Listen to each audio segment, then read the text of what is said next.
Hey les gars, prochain show va-tu être bon? Alors, si on applique tout ce qu'on a appris comme notion... Pas bien.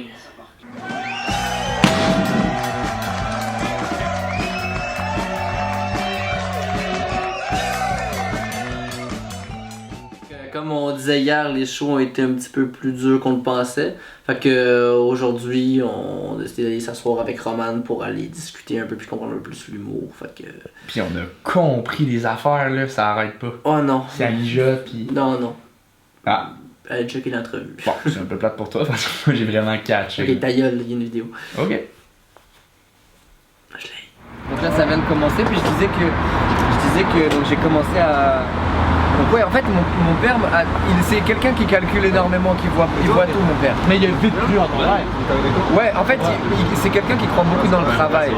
Et donc, lui, la discipline ne le dérange pas. Ça peut être n'importe quoi, mais c'est donne-toi les moyens d'y arriver. Moi, c'est ce qu'il m'a dit très jeune. Il m'a dit, lui vient vraiment des études et de... Il est aujourd'hui ingénieur, etc.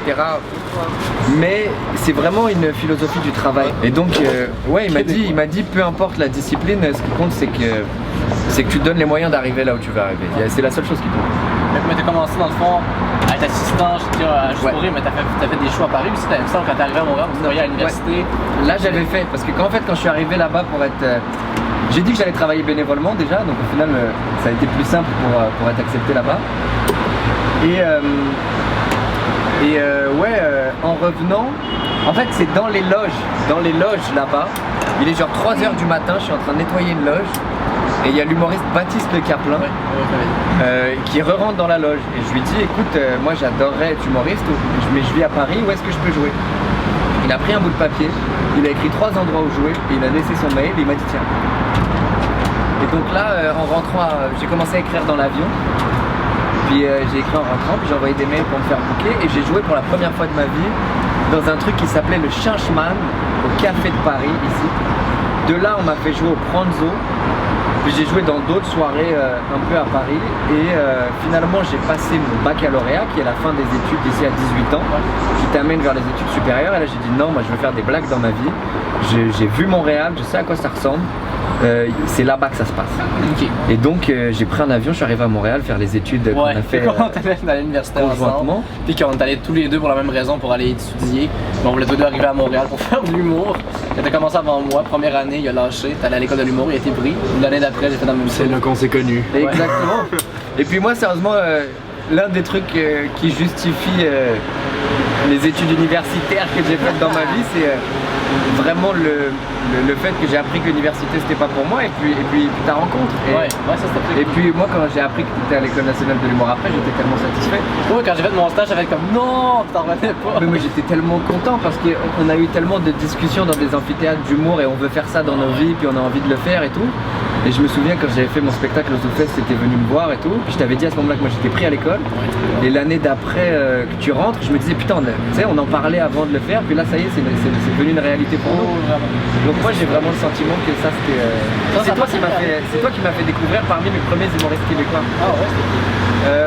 C'est toi qui m'as fait découvrir Guillaume Wagner par exemple. Ah ouais.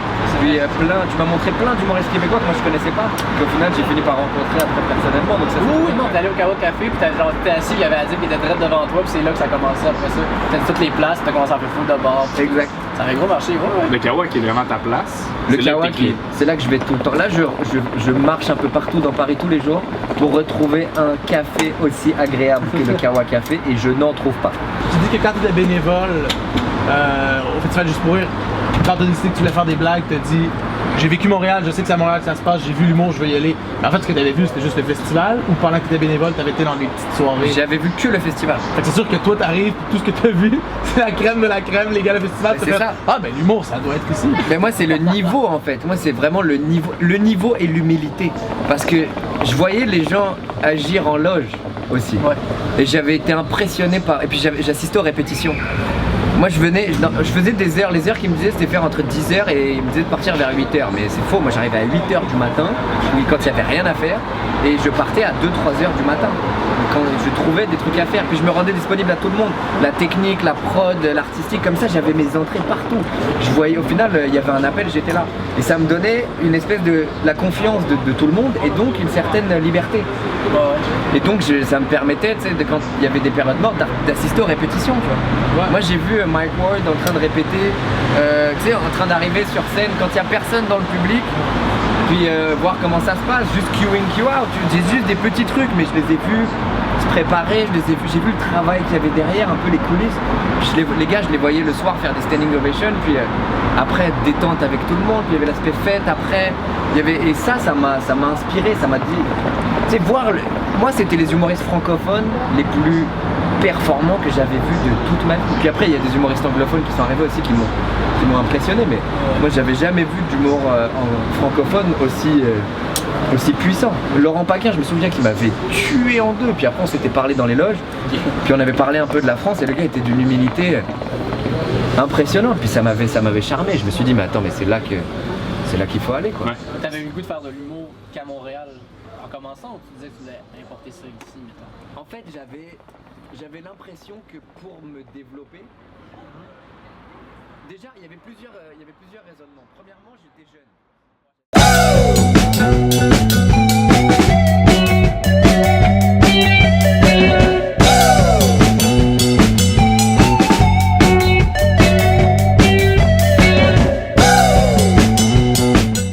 J'ai commenté que la nature c'est plus petit que la ville, tu vois, pour être désagréable. Oui. Et là on m'a dit d'aller retourner pleurer en écoutant du Drake. Voilà ce qu'on m'a dit.